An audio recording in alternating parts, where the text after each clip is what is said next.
ngithatha lethuba ngenhlonipho enkulu kuba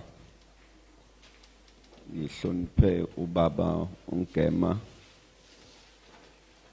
umama wakwakhe izikhonzi zonke zenkosi ezikhona ubuholi bebandla ibandla likaKristu lonke ngithi uKristu uyinkosi. Sibonga kakhulu umusa kaNkulunkulu osenzele kuba sibe khona la lezi zinsuku ezintathu kuba sibuka amazwi enkosi. Into engizayenza ilula namhlanje ugoqa yonke intetho yethu yalezi zinsuku ezimbili bese siyobe sesiqedile. Amen.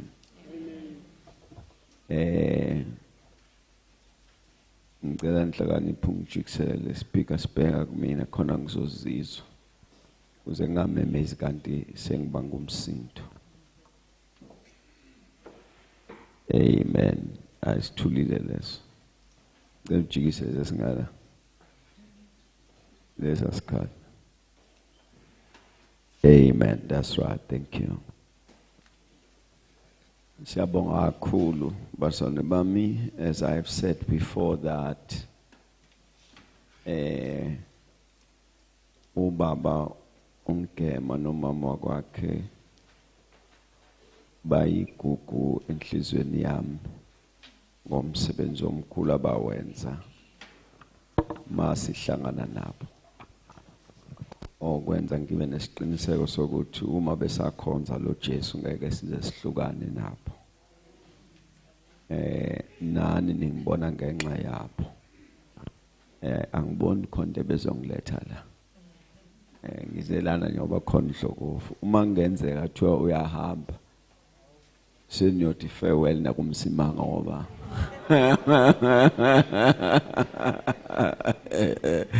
oba inqoli ihamba noSeyili mayebheka le uhlokofu nami ngilandela yena. Amen. Manje siyabonga kakhulu bazalwane, ngeke ngize nginibambezele ngoba inhloso yami ukuthi sibuke ukuthi singaba kanjani nemphumela ngale kokubambezeleka. The gospel is about results. Ningabe nisadla ama-chips angathi anomsindo ama-chips le. Nazi ingane ubuthisha Sunday school zidla ama-chips la kuyafohlozela. Sengizwa sengilambile nami ngithi hawu ngilanjiswa ama-nickness. Ngizwa sengilamba ngithi hawu ila ama-nickness lawa nginambisilayo. So I'm saying bazalwane impilo yethu yokukholwa is about results. Ngifundele Hebrews chapter number 4 verses sigcine ngalizolo verses number 2.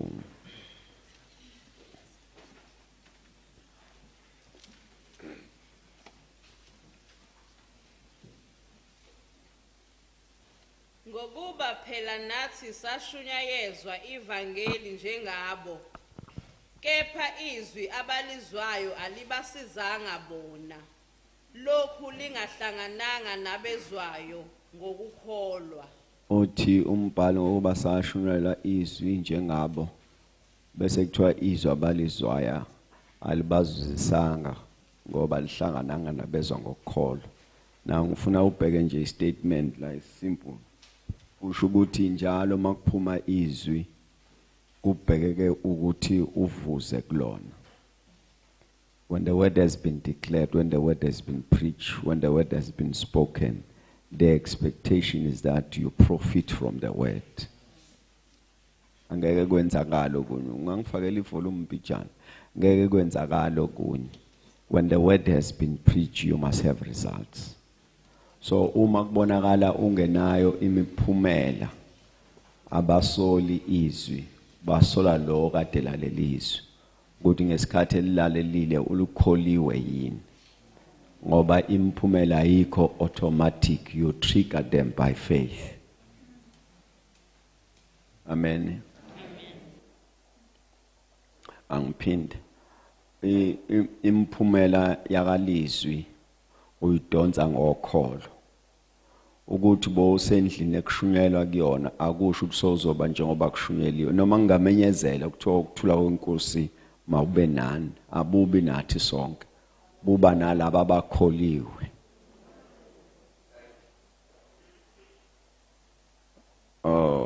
nikhona zalwa yeah i-system yasezulwini is that bakunikeze izwi bayazi ukuthi kuleli izwi kunalento oyifunayo wena uzothatha lento oyifunayo kuleli izwi uyithathe ngokukholwa ukukholwa kukwazi ukuthatha into ezwini ukukholwa kuyanqaba ukuthi izwi liqhubeke libe yizwi noma selifike kuwena angiphinde ukukholwa kuvuma ukuthi liphumele yizwi liqhubeke libe yizwi nakuwena uma selifike kuwena yiba ilonto you must become that and ukukholwa kuyakwazi ukukopolota into ezwini ukukholwa enables authorizes the word to become through you manje ke ungavuma ukwazi wonke amavesi kodwa ungabe nayo lodwa kuona it's an error yokuthi sozoba na 18 years ula endlini kodwa half wezijumele usushunyezwa zona awukakabi ngisho na ikota yaso ngoba akusikona ukuba senkonzweni evuthayo kodwa ukukholwa izwe lishwayeliwe uthana mina bazana bami bazana imphumela awutholi ngoba ujoin isonto labantu abaphumelelayo bese uyaphumelele ufika ukholwe lento abayikholwa iyabaphumelelisa so when the word has been preached wonke umuntu uhlangana nalo ngokukholwa obheka nje empilweni yethu la endlini asinayo imphumela efanayo lokho kusho ukuthi ukholo lwethu alifani noma sifathe ngokufana ngoba ayikho entshumayelweni lento isekukholweni lentshumayelo imphumela iphumela abakholiwe is when the word has been preached athi le ngisho kanje bese ngiqhubeka akufuni ukuthi izwi malishumayelwa uncome indlela elishumayelwe ngayo uncome inkonzo ebiphezulu bese wena ungaboni lutho lizoshintsha kuwena ngoba ubuhle benkonzo without you changing is a waste ngazi noma ngaphinda lento engishoyo ukuvutha kwenkonzo without you changing is a waste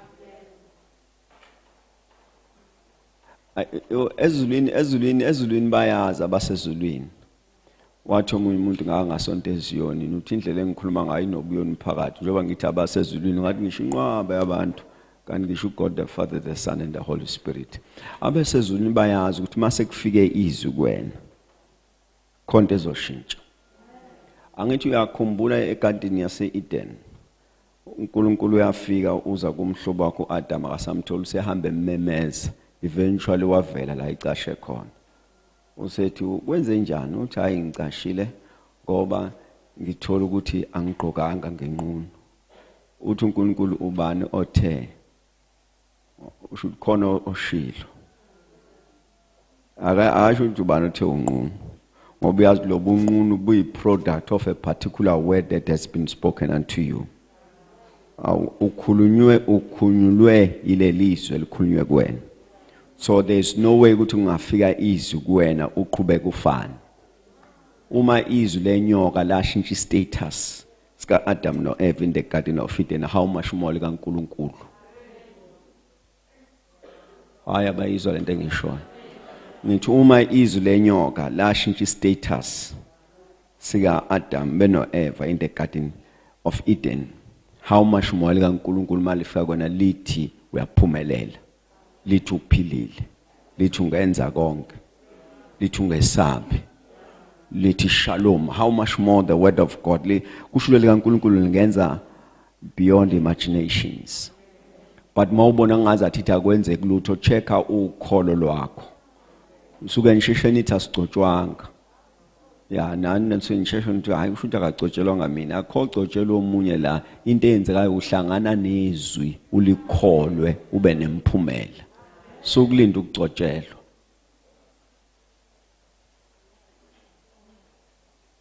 Uthi lo lasifunda khona uthi ngokuba sashunela lelo lizwi bese ethi izwi abalizwayo alizange labazuzisa kuba malizwa bengalihlanganisi nokholo. When the word comes ulihlanganisa nokholo.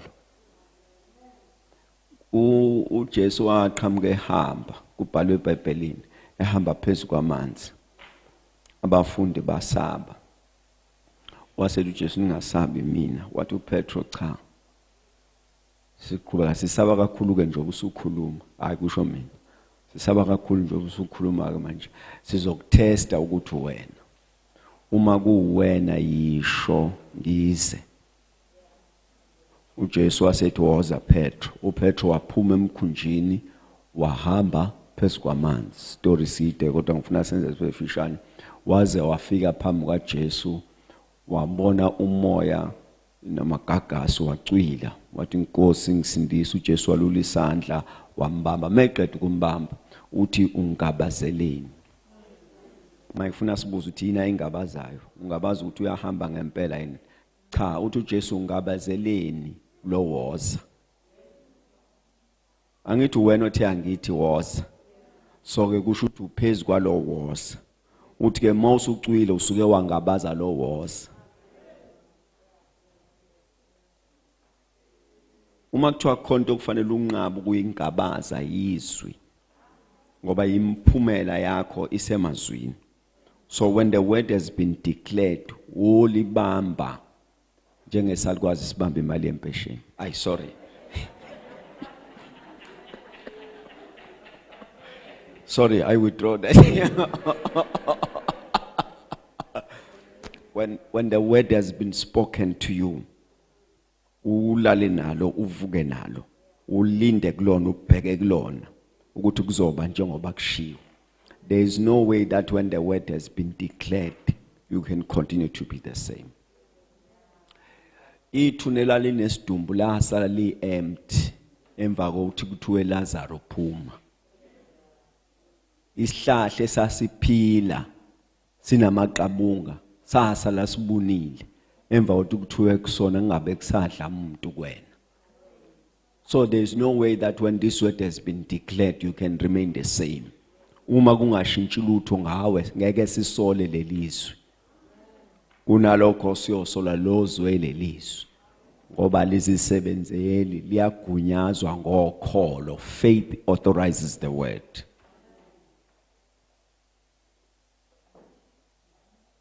Amen bazalwa. So uma nje uhlangana nezwi okwazi ukuthi kuze lingisebenzela ngelikholo ngoba kwalikholo zokusebenzela imphumela yakubokalizwi ikhishwa ngokholo. Lalani bazalwane izwi leno ufuna ukuzisha ishilunga. Izwi maliphuma uNkulunkulu liyizwi malifika kuwena akufuneka liqhubeke libe yizwi.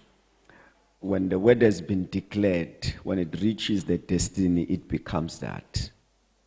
Liyizwi liphuma uNkulunkulu liyinto lifika kuwena. Angazi bebekhona indaba abanye ngisukumisa umuntu izolo. Nina ngisazi ngomgqibelo. Emfana ngibheka umfana noma intombazane. Uba igama lakho. Bayanda. Hlala phansi. Sukuma. Usukuma uphume eyizwi kumina. Kodwa mawufika uthe ubayanda. Mawufika kubayanda wawukusukuma. The standing bayanda is the spoken bayanda.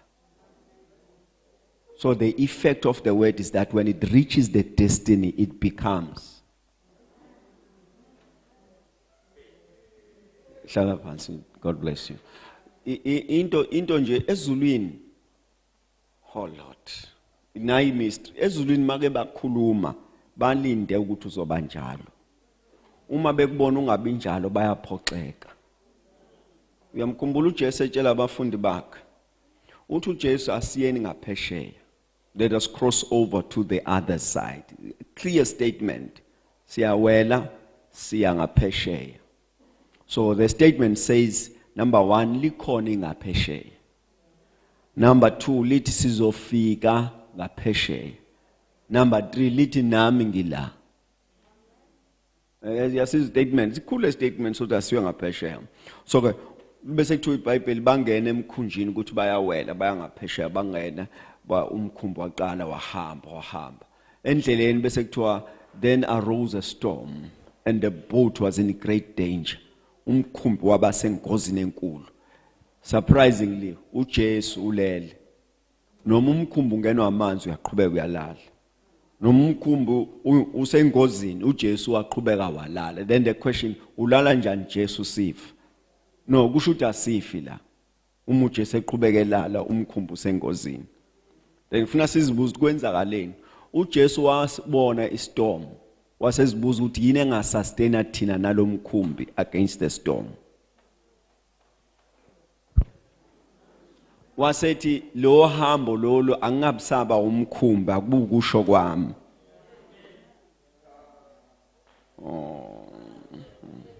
Oningenzi ngisheshe ngihambe.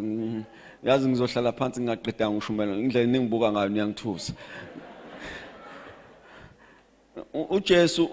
uJesu uthi asuwele lesingangaphesheya so that kuzoba ukusho kwakhe okuphethe le journey. Akusesikona ukwazi komshayeli womkhumbi sekukusho kwakhe. So destiny is assured. Bane proof yokuthi bazofika ngaphesheya ngoba ushilo. Bane proof yokuthi likhona engaphesheya ngoba ushilo.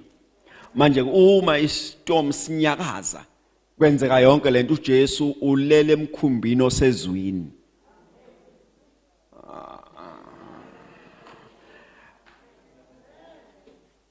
uJesu ulaliso ukuthi uyazi ukuthi noma singeza njani the storm akuzufeka la ngoba we are sustained by the word this journey. Lolu hambo lusezwini akusiwona umkhumbi nje sisezwini kulomkhumbi. Sebeyamvusa master don't you care that we're going to die? Awumangali sizawufa unake bese iBhayibheli uJesu wavuka wathulisa istorm and everything. Mayiqeda ukuthulisa wajikela kubona wathi kuphi ukukholwa. Now the question Jesu mawubuza ukuthi kuphi ukukholwa ubheka ukuthi ithina yini esizothulisa istorm. No, ngathini masisuka. Uthi Jesu I had expected that when umkhumbi unyakaza nizothi uthe siyangaphesheya bese niya relax. Uzothi umkhumbi ungenwa amanzi nithi kodwa ngeke sifele la uthe siyangaphesheya. So it was not in the agenda of Jesus to silence the storm. His word was enough to take them through the storm. Singazange sama. So lokungakholwa lokulidedela kwabo is listen two things as are happening here. Oqala badedela lelizwi kunalokho bazokala sebethi siyafa. And uJesu mebatshela ukuthi siyangaphesheya kasho ukuthi siyafa. Bashintsha i-confession because of a situation. Mabasuka bebethi siyangaphesheya. Phakathi nendlela isichotho masivuka bashintsha bathi sesiyafa. And nayo ki-enga kaJesu ushintsha kanjani ilizwi lami ngoba ngithe siyangaphesheya ukufa ngizange ngakufaka. Uma ubona izwi lingakusebenzeli, check your faith.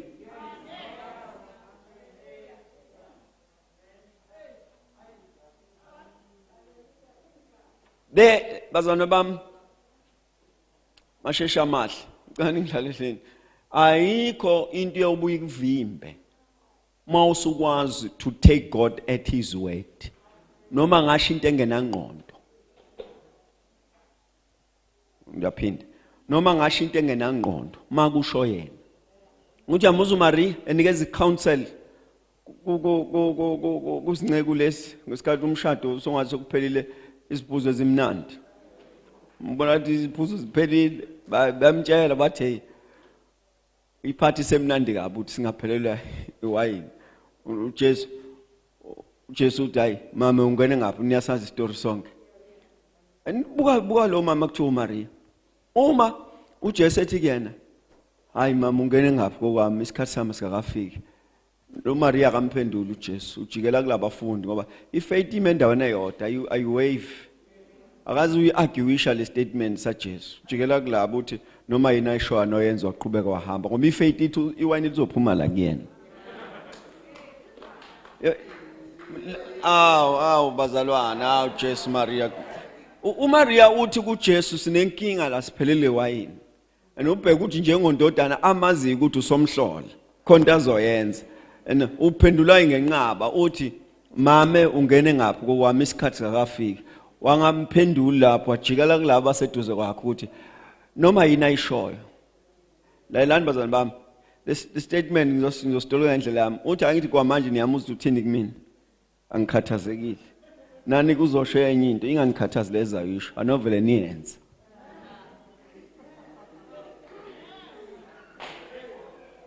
before they knew uthi abafake amanzi kojeke bokuhlamba lezi itshe zibekiwe la ekuthiwa amanzi afake kuzona akusizona ezokuphuza ila kuhlanjwa khona izandla uthi inyawo uthi faka namanzi la bakhumbula ukuthi utheni uma wakhe uthe noma yini ayishoyo sekuyiyona ke noma yini ukholo uma izwi lisho uNkulunkulu noma ngaba ayikho possibility ukholo lumetheni ushilo kwama uAbraham kusho uNkulunkulu indlela ifizophuma kuwena kwaguga uAbraham kwafa isibeletho sikankosikazi wakhe kwabona athi ingane ayisekho la bese lithi iBhayibheli kodwa uAbraham ekugugeni ngomzimba wakhe nokufa kwesibeletho sikankosikazi wakhe ukholo lwakhe grew stronger uthiwa wathi yena lo ubiza izinto ezingekho njengesikhona wasethi ke noma isibeletho singekho kodwa ingane izoba khona ngoba angayenza ingane ibe khona noma isibeletho singekho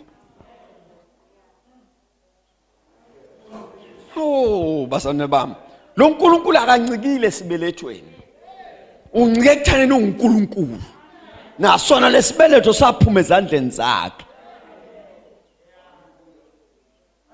wajiko Abraham wambheka wathi uyabona ke manje isibeletho sifile imina ngigugile kodwa izwi lisamile ukholo take God at his word even when it seems as if there are no possibilities nomuntu uyabheka ubona angiboni lento izoqhamuka phi la kodwa bese uthi ukusho kwakhe uNkulunkulu sengikholwa yiko lento izophuma from his word uma ungenamphumela ngizohamba ngibuye ngibuyela kule ndawo uma ungenamphumela empilweni ungasolizwi check your faith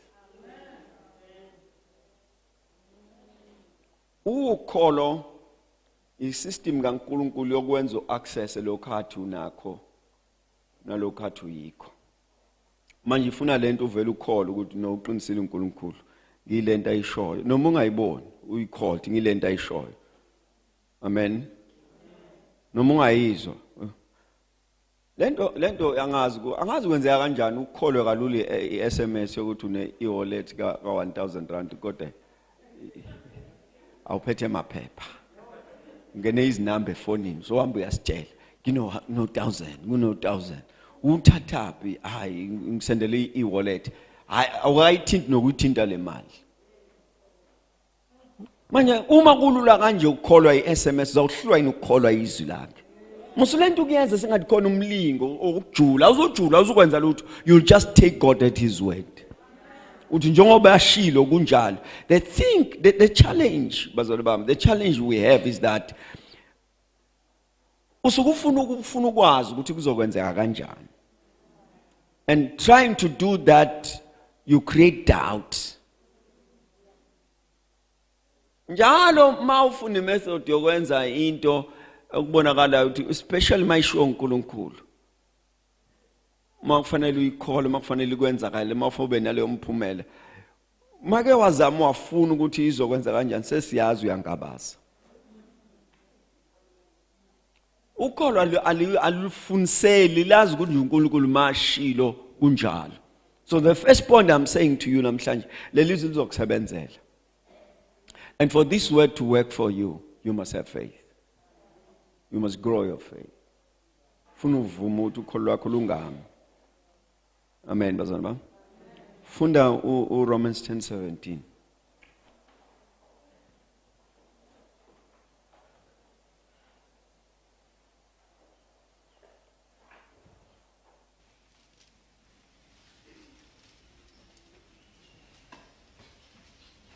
Ngalokho-ke ukukholwa kuvela ngokuzwa, ukuzwa kuvela ngezwi likaKristu. Now, a translation yami ithi therefore faith cometh by continuously hearing the word of God. Utho ukukholwa kuzwa ngokuzwa njalo njalo izwi. Nikhona zama? Laleleni. Ukholo has a form of coming, it's not automatic. Kusho ukuthi noma singakubeka izandla kusho ukuthi sone faith. Ukholo lune system of coming, luza ngokuzwa izwi. Uzwa izwi bese uyakholwa, uzwa izwi ukholo. Lelizwi uma ubona kungazathi ezinye izinto uNkulunkulu uyamkholelwa zona ezinye unenkinga, kunezo ongakalitholi in that area. Usho uyamkholta ngakuphilisa uma ugula emzimbeni kodwa ukukholta ngakunika imali. Kusho ukuthi awukalitholi izwi elikhuluma ngoNkulunkulu enikezana umnotho. Uma khona iarea oyibona ngathi iyasala empilweni yakho, funa izwi la kuboka leyo ndawo. Ngoba meke wathola izwi la kuboka leyo ndawo kuyokwanda ukholo. Angazi uphinda lento ngingasheshisa. Uma kukhona iarea empilweni yakho obona ukuthi ngiyabambeka la, hamba uyofuna izwi, funa isifundiso saleyo ndawo lo bambeke kuyona. Ngoba the more uzwa lelo lizwi is the more uwanda ukholo lwaleyo kuphuma kuleyo ndawo. Amen bazalwane bami. Makhona indawo ufuna ukuyenza ngcono empilweni yakho, thola izwi laleyo ndawo. Angazi lento isimple kabi lento engishoyo, ungayicomplicate nje injengoba ngisho. Uma ubona abantu behlupheka kanti basonto esontweni elilodwa, hamba ulalela intshumayelo yakhona. Ngoba lokho kuhlupheka kwabo is not very far from what they are hearing. Uma ubona abantu bahlangene baphila kamnandi banokuthula, hamba ulalela intshumayelo zala beyakhona. Ngoba lento abayiyo is not very far from lokho abakuzwa njalo njalo.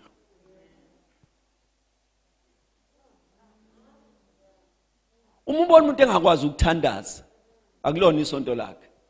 Hamba ulalela into ayilalelayo. Ngoba intshumayelo ayizwayo iyona lembekela ekhona.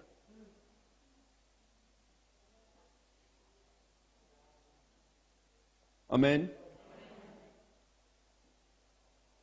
Umama lo wa-12 into nje yambeka la kulommangaliso phambi kwaJesu athi uJesu your faith has made you whole, into ayizwa.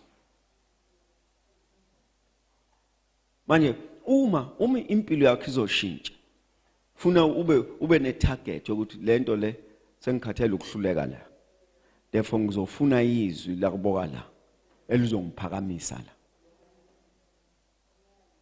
Ithana amen bazane bami. Nikhona nje kodwa nonke? Ya, ngoba ufuna ngilento siyayisebenza manje ngoba sifuna imphumela empilweni. Ngoba uma uzothandaza, uthandaza uqede. Kanti uthandaza eceleni kwalokho okufunayo. Ngoba wakalitholi izwi elikhuluma la ufuna khona. Indoda yamemeza uJesu, yamemeza ngamandla amakhulu kabe. Yamemeza noma sebeyithulisa. Jesus, son of David, have mercy on me. uJesu wathi cha, le ndoda seyingibize kakhulu. Njengoba sonke simbize, sondela ndoda, ngikwenzeleni. So le ndoda sefayikhulume ku area of need kuba ngibona. ngoba kusho ukuthi imemezi nje ngoba imemeza khona into eyizwile ngoJesu yasiyakholwa ukuthi mangahlangana naye ngiyobona.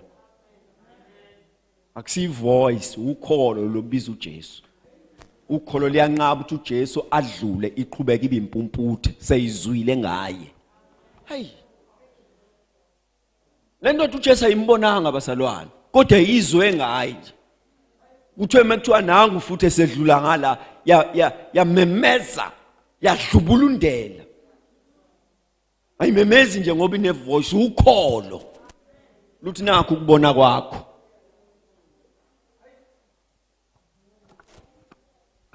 Ayibonga Nkosi.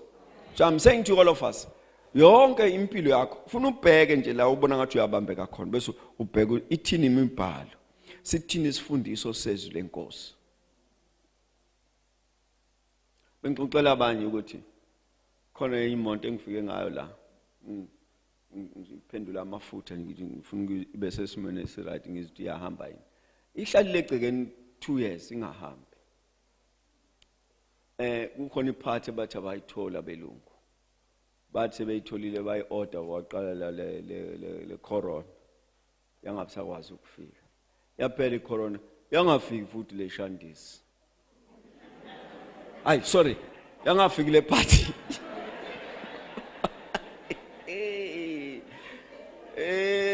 Jesus. Yangafiki le party. Hey bazalwane bami. Wathi omunye baba Msimanga sicela ube serious moshumayela. Yazi ave ngiserious. Ngiserious, nginamanje ngiserious. Yazi ngakhathazeka ukuthi le muntu yami kanti yini. Ngibuye ngifike lapha ngitshele lo mfana osiza engadini ngithi ingalingi ingcole le muntu. Ihlala iclean khona ifile le garage ihlala iclean. Ihlala ayiwasha. Then I said to myself, no man, there must be something wrong. Ngafuna umuntu onemonto ebizayo efile. Ngathola omunye umfundisi afele uBM wakhe uhlezi phansi kwesihlahla emission house. So umboso yamaqabunga. Ngawuclean ngalezandla. Ngawuclean. Ngahamba ngaya kaBM ngabiza umakhenika call out dambadala.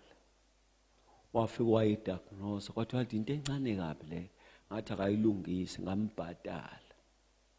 Ngadumisa imoto nganika umfundisi izikhiye wajabula wathi uNkulunkulu makangibusise angenzele ukufuswa inhliziyo yami ngathi amen. Ngagoduka 2 weeks kwathi uyazi le party ila le party yale muntu yakho ofona kwa Mercedes kwathi uyazi le party nansi ngahamba ngayoyilanda wathi umakhenikho wakhona ungabisayibuyisa la ngizokulungisela yona ekhaya. Wafike wayifaka ngathi malini wathi hayi ngiphi upetrol 500 rand. Serious business.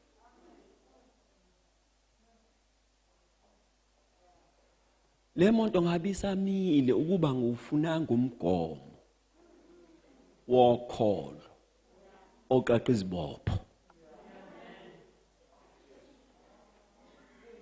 Ngabona ukuthi le party njengoba nje ivinjiwe khona isandle siyibekile angiyonikelela noma kweyami le monto angiyoyinikelela ibuyele emgaqweni ngifuna ukushumayela ivangeli.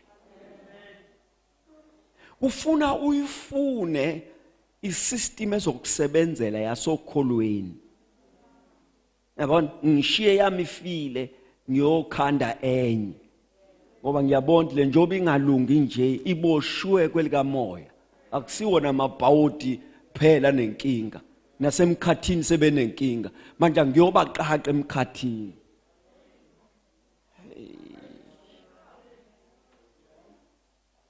Umama wayinokudla ngikhuluma indaba yokholo nje umama wayinokudla wathi sekusela inkeshezana yobisi sesizodla nondodana sesiyafa. Kwafika umprofeti wathi kuyena hayi uNkulunkulu uthe ngizokondliwa le ekhaya. Manje ngicela ukuthi ungiphakele. Ngiyeza ukuthi kodwa ngicela ungaqali ngengane zakho. Ngengane yakho nawe qala ngami. Base indlala le bezothatha 3.5 years. bese umama athi ayikulungile ke amphakele. Umama xa ukuthi njalo maye ekhale impuphu nalobisi akuncipha kwanti. Open yakho oqala akuncipha kwanti. La kudliwa iblack face nelunch nedina kupheli kodwa. Kukhona imigomo yakamsindisi esebenzayo. Eyasokholweni izokwenzela imhlolo. Nikhona wazana bami? Manje ke khulisa ukholo lwakho. The more your faith grows, uNkulunkulu umlindela noma ilaphi. Oh, balahleka. uNkulunkulu awusenayo into obheke kuyona uNkulunkulu uzongenzela kanje. So umlindele noma ilaphi. So ulinda angakhuluma noma ilaphi. Manje into ofuna uyenze you as a child of God is to grow your faith. Khulisa ukholo lwakho kuzokusebenzela. You can't remain the same. Ingabe nje lento yokuthi uyafana. Amen. Ingabe ukuthi uyafana. Let me just say 4 things, then I'm done. Ngifundele John chapter 14. Then I'll be out of your way. John 14.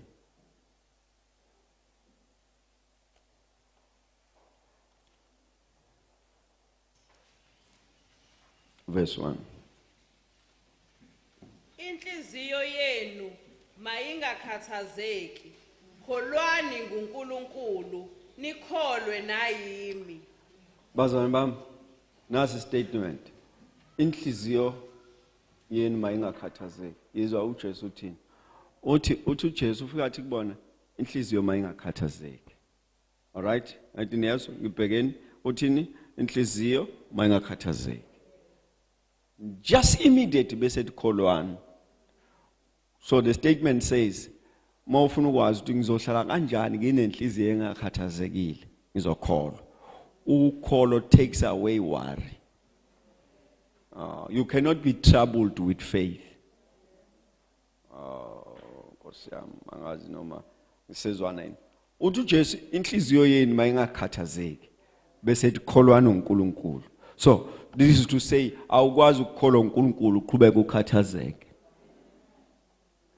Ukukholwa uNkulunkulu takes away troubles, takes away worry.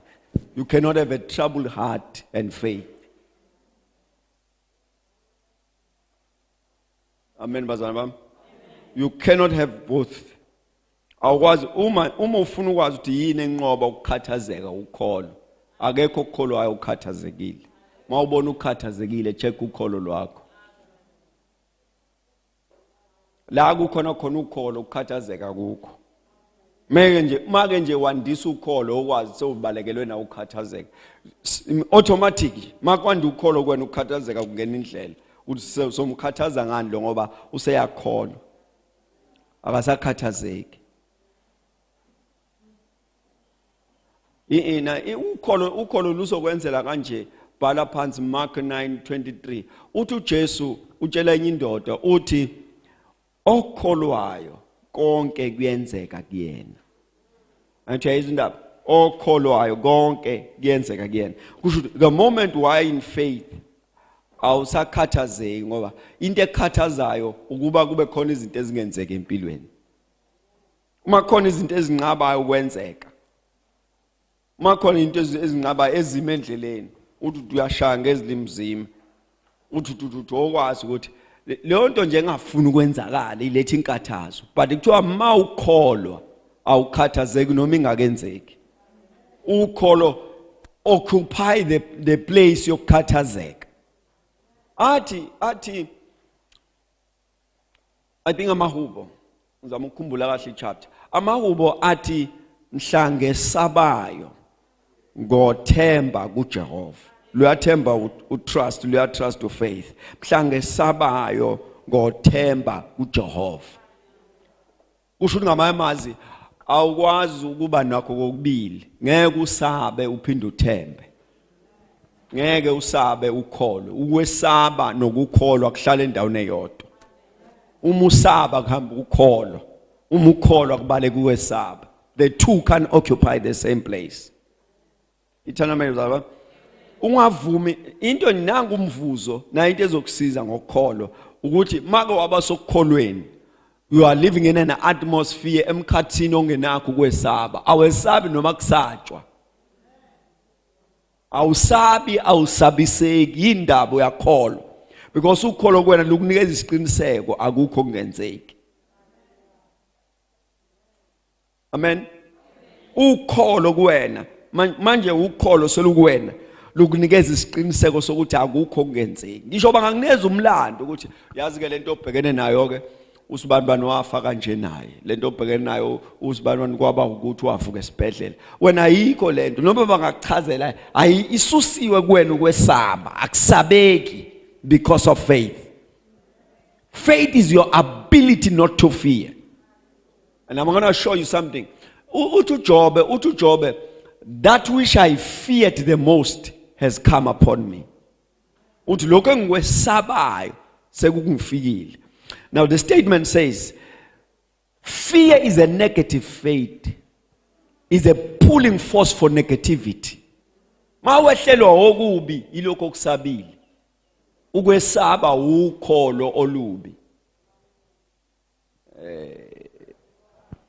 angizami kuba simple angazi noma izikhotha sikhona endlana makwenze kuhamba nje emgaqweni uyabona wesikhotheni make nje kwafika umcabango wenyoka make nje wacabanga ukuthi mhlambe khona izinyoka nje kulesikhotha make nje lo mcabango wafika the moment wavumela ifear uthuswa na utshani kade ubkhahlela uvela ufika kobunye ujombe make bakuthinta iqakala ujombe because if fear iphumile yaba umkhathi yakusurrounda yasidonsa izinto ezikwesabayo to manifest so as faith mawusokholweni kuba umkhathi for positive results manje ungavumi ukukholwa bese ubuye wesaba make waba sekusabeni okwazi sekuhambile ukholo the two can occupy the same place. Ngifundele Hebrews 11 verse 6.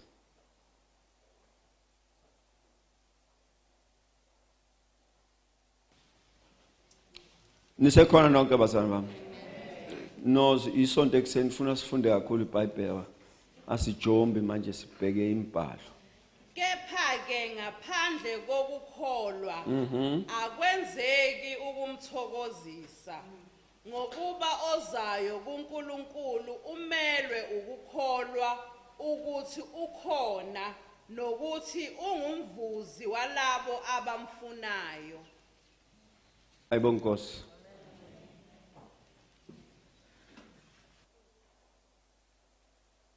Khona ivesi enginifunela lona manje. Ngithi awufuni ngilifune ngitatazela. Ngizoze nginikeze amavesi abanye ngoba ngiphethe amavesi ayinqaba la. Leli kade ngiliquote liku Mahubo 56 verse 3 when I fear I will trust in the Lord.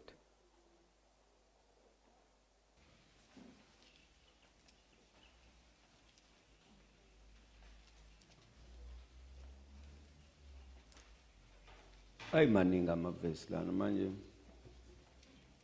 leli linye ngilibekelela njoba ngizophuma la ngibhekele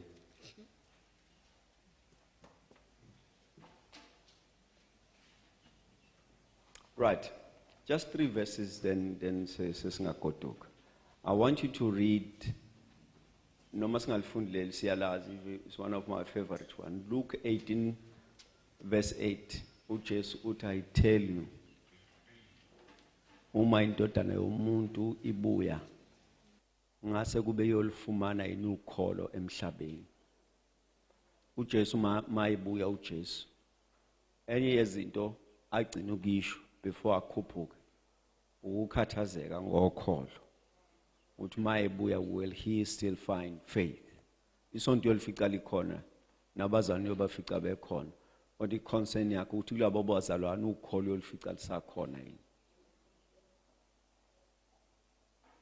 Luke 22:32 uJesu uthi Petro ngikukhulekele uthi ukholo lwakho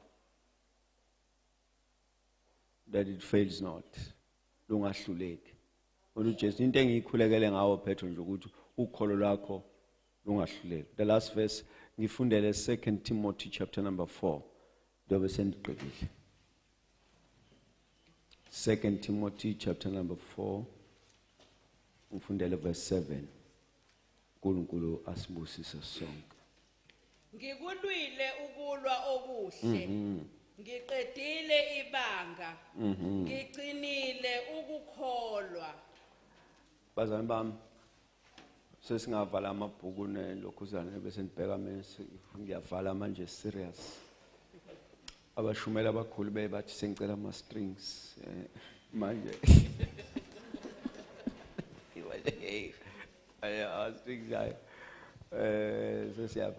Listen, this is Paul is giving a report. Ubuka emuva. Ubuka ijeni yakhe uma uNkulunkulu ambiza. Ubuka contribution ayenzile to the body of Christ. The apostles awabhalele amabandla awaestablishile. Ama elders awamisile emabandleni. Amadodana usenikeza report. Uthi ngikulwile ukulwa okuhle. Angithi uyabona? Uthi mangibuka indlela yami yonke kusuka le kuza namhlanje ngilwe ukulwa okuhle. Bese ethi mangibuka futhi I have finished the course. Ivesi lasemngcwabeni athi niyalazi.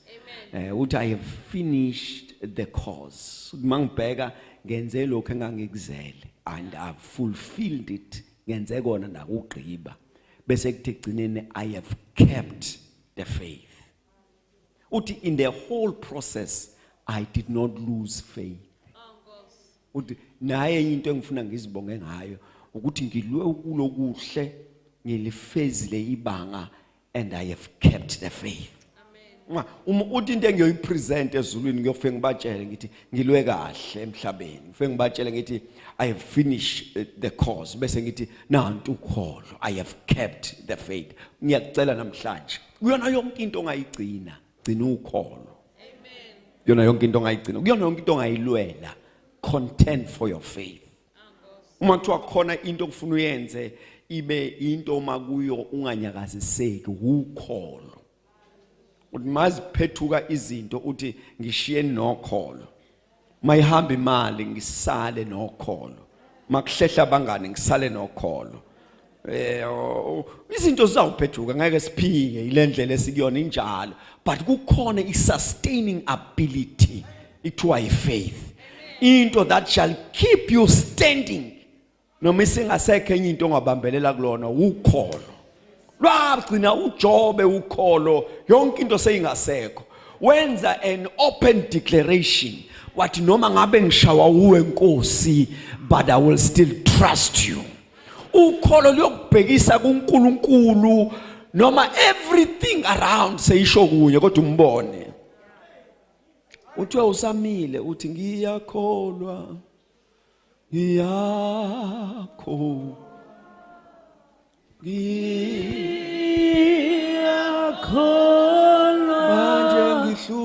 manje ngihlushwa yini. Aloba bafika bakulunguze kanti so wayithola where you will anchor your soul in faith. Ubambelele okholweni.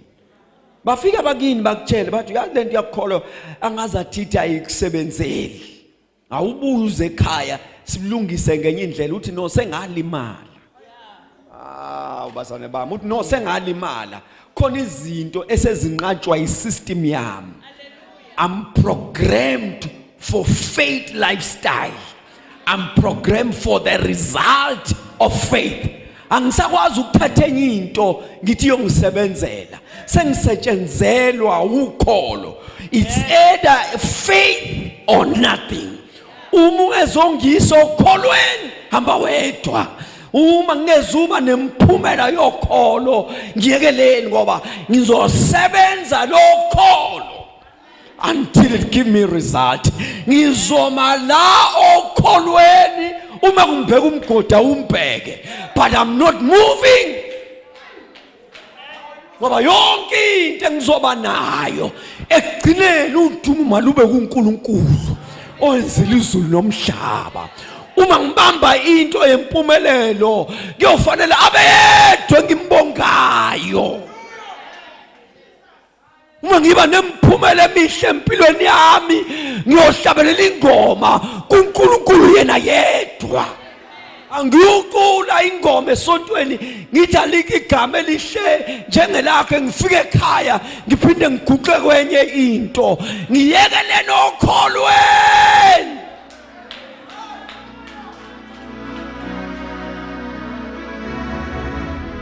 Ngiyekelene okholweni noma ngabe kuyacotha kusho njalo ngakithi noma ngazi athithi kuhamba kancane ngiyekeleleni khona. Noma ngingabona ngathi kuyadileya ngiyekeleleni khona ngoba ngizwile ukuthi okholwa akasoza ajabhiswa. Ukholo liyokushiya noNkulunkulu. Ukholo liyokumisa ngasesayidini likaNkulunkulu. Ukholo isiqiniseko